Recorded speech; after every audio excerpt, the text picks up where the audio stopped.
because fucking Vas deferens, getting those clipped is it. expensive. Just eat some seed oils. I guarantee you can't get Oh someone my pregnant God, if you eat seed oils. You can sue the iHeartRadio Corporation if you get pregnant after eating seed oils. That's a promise. Got a That's fuck ton of rubber bands too. Yeah. We could probably do it with that too.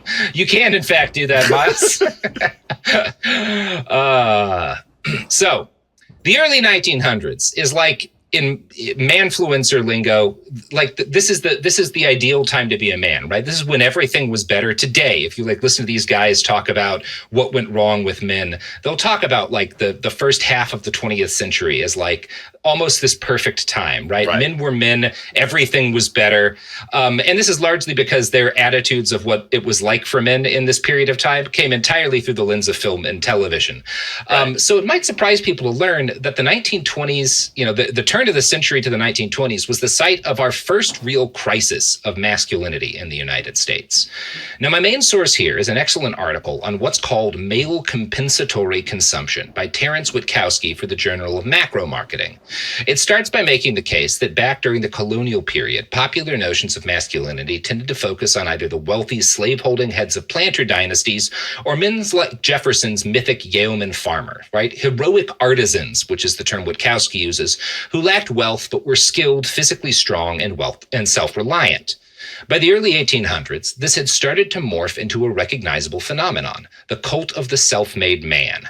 By the end of the century, the American ideal had solidified into something still very recognizable to us, the independent homesteader or small business owner, carving a place for himself out of the wild frontier or the chaos of the city. Nearly all manfluencers today model themselves on one of these two archetypes. In fact, these attitudes have been so consistent that back in the 1970s, a psychologist named Robert Brandon summarized the 4 themes of masculinity in American society. Number 1, no sissy stuff. Number 2. Wait, was that actually number? Yes. It's basically he's like, it's scared of being scared of being gay, stupid. right? Like I think he's got it on the money, right? Fear of like being seen as gay is a big attitude of like masculinity. I just love it. Number 1, no sissy stuff. And no we sissy all know stuff, what that right? means. Number 2, the big wheel, right? That's a reference to the need to be the provider, right? The source of wealth and financial success that like the people in your life are reliant on. Number 3, the sturdy oak, right? That's like the protector, defender of your family. And number 4, give him hell, right? This need to be seen as like a fighter, you know, to some extent, at least capable of fighting for yourself and your family and whatnot. Now, this understanding of the American man was the product of generations. It was a thing that was like formed over time, a great deal of time and a great deal of like media, right? But it met its first existential conflict during the tail end of the Victorian era, ironically as a result of the strict separation of women and men's spheres of existence during that period. Terence Witkowski writes, the late Victorian-era doctrine of separate spheres, where husbands left for work in factories and offices while their somewhat sequestered wives managed household consumption, meant that mothers monopolized the better part of child-rearing, and boys lacked the benefit of close male supervision they once had when most fathers worked closer to home. Moreover, women were taking charge of public education, at least in the lower grades, and thus further socializing boys in non-manly ways, according to gender alarmists. So this first panic about gender in the U.S. comes about at the end of the 1800s, early 1900s, as suddenly people are like, wait a second, women are raising all of the kids, and they're teaching them too. They're going to teach them how to be women, you know? Like, you know how that works. Women only know women things. They only that's what know they transmit to the boy. Why did we send all of our men off to die in coal factories? It is interesting that also, like, and this is up to the present day, all of these crises in masculinity start with as a result of like bad things capitalism does. Because, right, it is bad for like children to never see their dads because they're working in the poison factory, you know, like that's terrible. Right. And why is that? Well, you know, working across teams is tough, but Asana helps you handle it.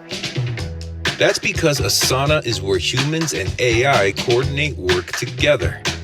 AI can spot roadblocks and assign work in a snap, so everything and everyone stays on track. That's how work gets handled. That's Asana. Visit us at asana.com. That's ASANA.com. they have to exploit as labor. I made 15 You'll learn in a few cents a years, day yeah. standing in a pile of cyanide up to my nipples. Couldn't raise my kid. We ate asbestos-covered apples for lunch. Mm-hmm. Yeah. And this brings me to the most influential right-wing moral panic of the modern era, because I think it relates exactly to the kind of panic you saw at the turn of the 19th century. And I'm talking about Gamergate. Now, if you happen to be under a rock or too old or too young to spend time in places like 4chan during Gamergate, I'm going to summarize what happened. They missed out, right? huh? Yeah, terrible. Oh, you guys lost it. You were just talking about that sweet spot in 06, and you're Right, like, oh, man, right. were you on Yeah, 4chan for it really Gamergate? was. We had about 8 years. So a young man got angry at his ex-girlfriend, who was a female games developer who had made a video game about depression. I'm not using their names. You can find them easily. I just think these people have had their names stuck out there often enough.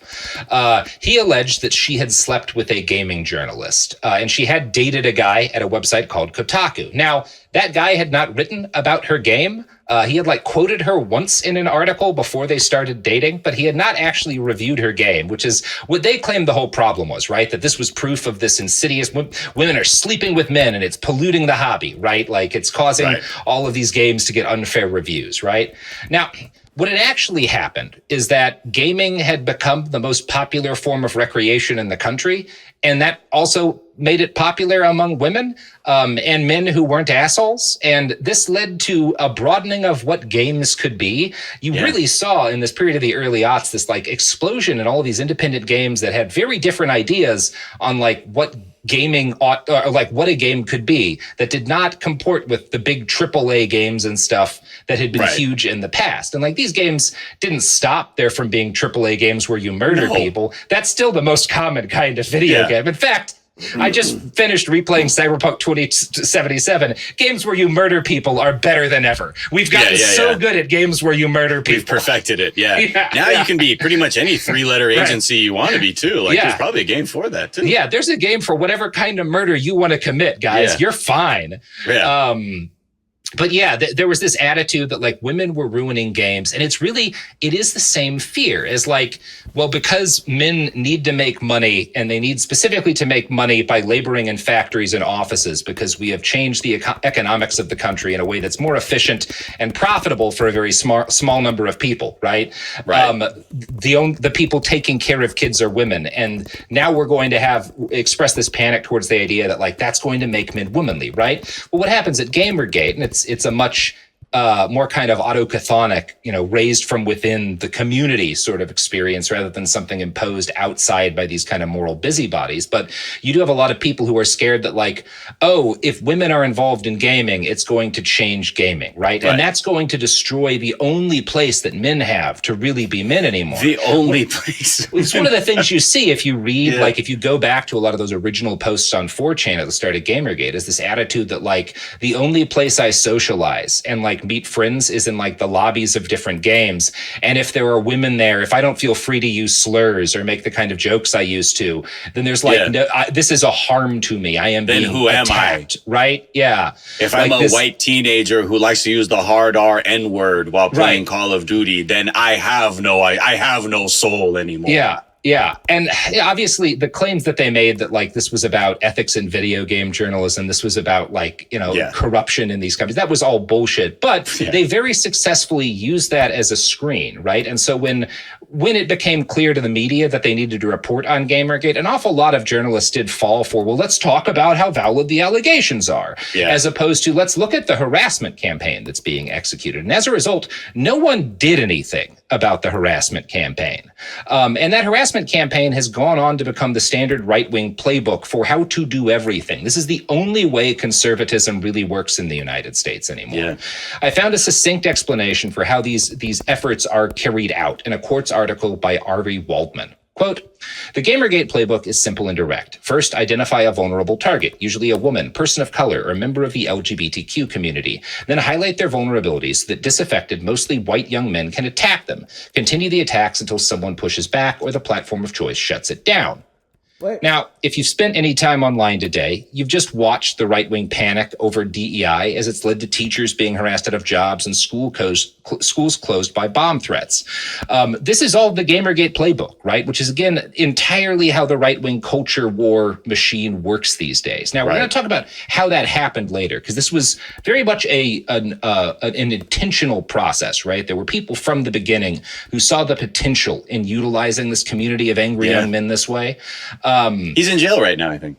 Yeah, he is in jail still currently. Mr. Bannon. Yeah, we'll be chatting about him a while. And it's one of those things. I've been reporting about stuff downstream of Gamergate for years. I brought it up on the show a lot. I didn't realize until recently that back in the early 1900s, there was this fear over female teachers and like moms raising their sons. That really is, it's the same. There's girls in this space that should just be boys, and it's going to ruin boys. Right. You know, we have to do, and it's the fault of the women, right?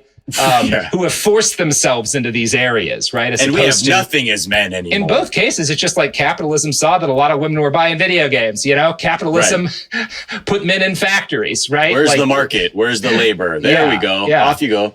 We're going to be kind of flitting back and forth from the past to the future here. I just felt like that was the best way to do it. Hopefully people will be relatively fine with this. But to return to the 1900s, right? Once the suffragette movement started picking up steam, the kind of men who didn't trust the concept of a female teacher got even weirder. And I'm going to continue with a quote from Witkowski here.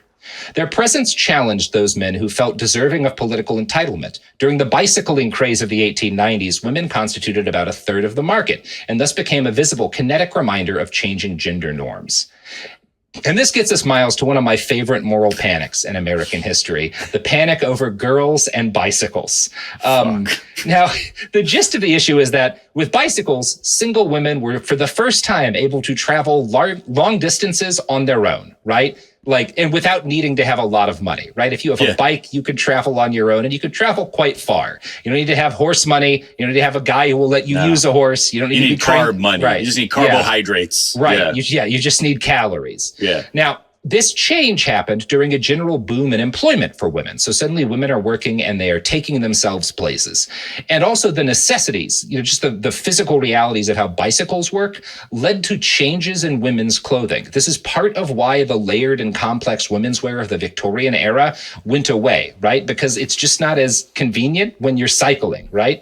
And bicycling is one of the things that led to women wearing pants. It's not the only, that's a more complicated story than that, but bicycles are a significant part of that, right? Do you think there were some terrible accidents where they're like, look, honey, if you're going to ride a bike, you wear your gigantic skirt with underskirt stuff, and that's not going to get stuck caught in the chain or anything. Don't worry about it. Yeah. You can't go out the door with less than 30 pounds of whalebone on your body, right? No. Before you get on that two-wheeled abomination. Yeah. And obviously, it gets the degree to which Victorian clothing was these insanely complicated, that gets exaggerated some, but it's generally agreeable that the fact that cycles are in the mix now is part of why it becomes more common for women to wear stuff like pants. Right. Now, all of this freaks out a lot of people. And this generation of medical grifters, of doctors who see that men are really not happy with women bicycling, rise up to kind of profit off of that, right? And these are guys who are like, I can explain, you're not happy with this because you just don't like women doing things, but I'm going to come up with a medical justification for why you're really in the right for not wanting women to ride bicycles. They started arguing, there's papers on this, that bicycles literally change women's skeletons, cursing them with bicycle hand or bicycle foot. Bicycle hand? Bicycle hand. Where was the grifter who was like, I know you think I'm lying. Come over here. Check this out. Brenda, show me your hand. Fuck. Wait, what am I looking at? It's a hand. It's a hand. Bicycle. It's a hand with some muscles on it. She's not just sitting in a room with yellow wallpaper waiting to die. Those are some thick thumbs. Yeah. Thick thumbs. Grip that shit. Oh no. In an article from McGill University's Office for Science and Society, Jonathan Jerry writes, "It was thought that women were mentally and physically impaired by the demands of their reproductive apparatus and menstruation cycles.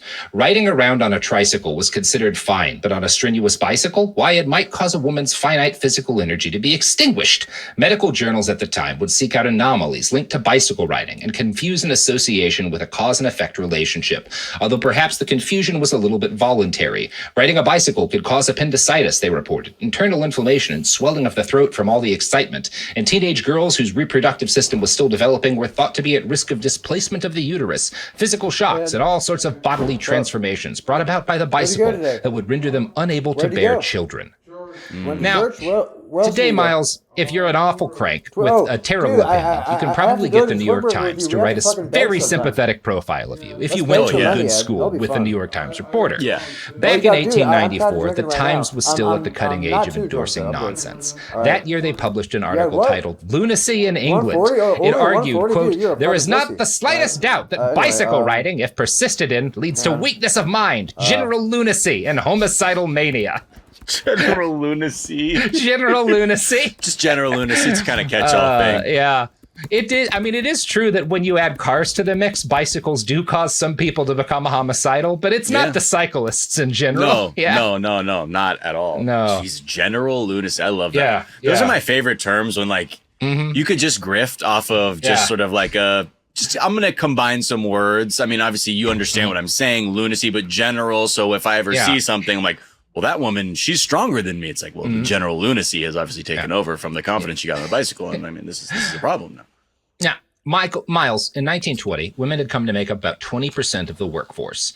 We know women had always been a massive part of the economy, but now they held formal jobs in a world of offices and factories that had been nearly all male since their inception.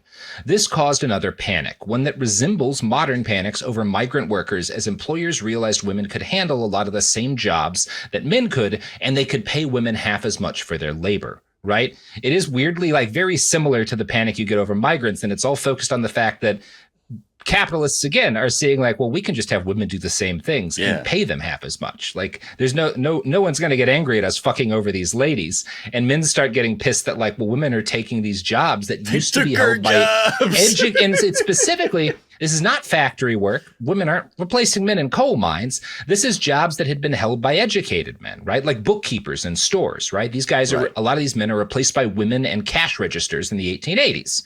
The actual impact in the daily lives of male workers would have been small, because only about a third of employed men in 1910 worked for companies with a workforce that was more than 5% female. But because of the kind of men whose jobs were disrupted, and the kind of men who feared they'd be next were white-collar types, the cultural response to this disruption was an obsession with manliness, right? And it came about in a large part as a result of like guys who worked for newspapers expressing the anxieties of their class, of like educated men who didn't get their hands dirty, right? Witkowski writes, social historians have contended that many American men engaged in myriad forms of gendered consumption behavior to compensate for threats to their masculinity by an increasingly administrative and allegedly feminized culture.